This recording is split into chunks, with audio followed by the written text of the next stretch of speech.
Usually we review each individual episode of an episodic game, but this time I decided to try something different. I made video reviews for each episode, which you can find here, and decided to write up the season as a whole. Marvel's Guardians of the Galaxy. The Telltale series is obviously based on the Marvel franchise, which has several comic books, a cartoon and 2 Hollywood movies. Since it's a Telltale game, it's more narrative and choice-driven than actual gameplay. You control Star-Lord, Drax, Rocket, Gamora and Groot as they chase after the Eternity Forge, to keep it from the evil Hale, who is trying to use it to restore the Kree race to greatness. Along the way they meet Mantis, and they'll stop there to avoid spoiling anything. Rocket hates a good origin story. I've been a Marvel fan for almost as long as I've been an adventure game fan. In fact, there are likely mere months between me first playing Monkey Island in 1990 back when adventure games were called point-click and first watching the X-Men cartoon in 1991. So, with this being the very first Marvel title to be an adventure game, I was worried it wouldn't be two great tastes that tasted great together, especially with how badly written Batman the Telltale series was.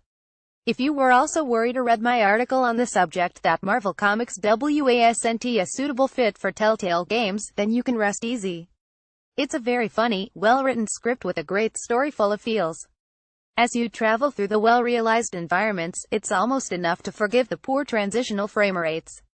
You get to explore a number of locations, and thanks to Star-Lord having jet boots, there's even some verticality to several sections. There are also 1 or 2 action scenes per episode, so you're not stuck just watching and making the odd choice now and then, as often happens in Telltale games. Although I'll admit that episode 3 was more of a movie than a game. Out of context, this could be from the porn parody. Each episode has a section which focuses on one of the Guardians' past, which makes sense since there are 5 Guardians and 5 episodes. Don't worry if you've only seen the movies, or just the cartoon, or even just read the comics. These characters are cut from whole cloth. They are more heavily influenced by the movies. For instance, the Nova Corps use spaceships, and Drax is an alien of unknown origin instead of a human whose soul was put into a brand new body when Thanos killed him and his family. But despite that, you learn all you need to know throughout the game. There are a number of Easter eggs though, so nerds like me can chuckle knowingly at the in-jokes. The script itself is very funny. Actually, I was laughing all the time while playing this. Not constantly, mind you, that would be psychotic, but there were tons and tons of hilarious moments. There are also heartfelt moments, especially as we find out more about the Guardians' backstories. Not all of my tears were ones of joy, I'll admit. This gang of misfits have lived through some trauma. The voice acting is brilliant all around, with even Groot getting some nice performances despite the limits of his script.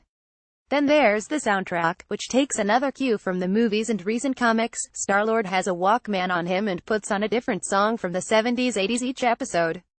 And no, they aren't the ones from the titles of the episodes. Curiously, those don't actually appear in the game. The ones they chose are all used to great effect though, especially when Queen Stone Cold Crazy comes on during an action scene. It is a very nice mustache overall. This season of Marvel's Guardians of the Galaxy, the Telltale series, is a good one. If you can forgive the usual Telltale glitches and random instances of poor frame rate, yeah, I'll have a blast. I look forward to the next season, hinted at in the post-credits scene. Come on, it's Marvel, you knew it had to have a post-credits scene.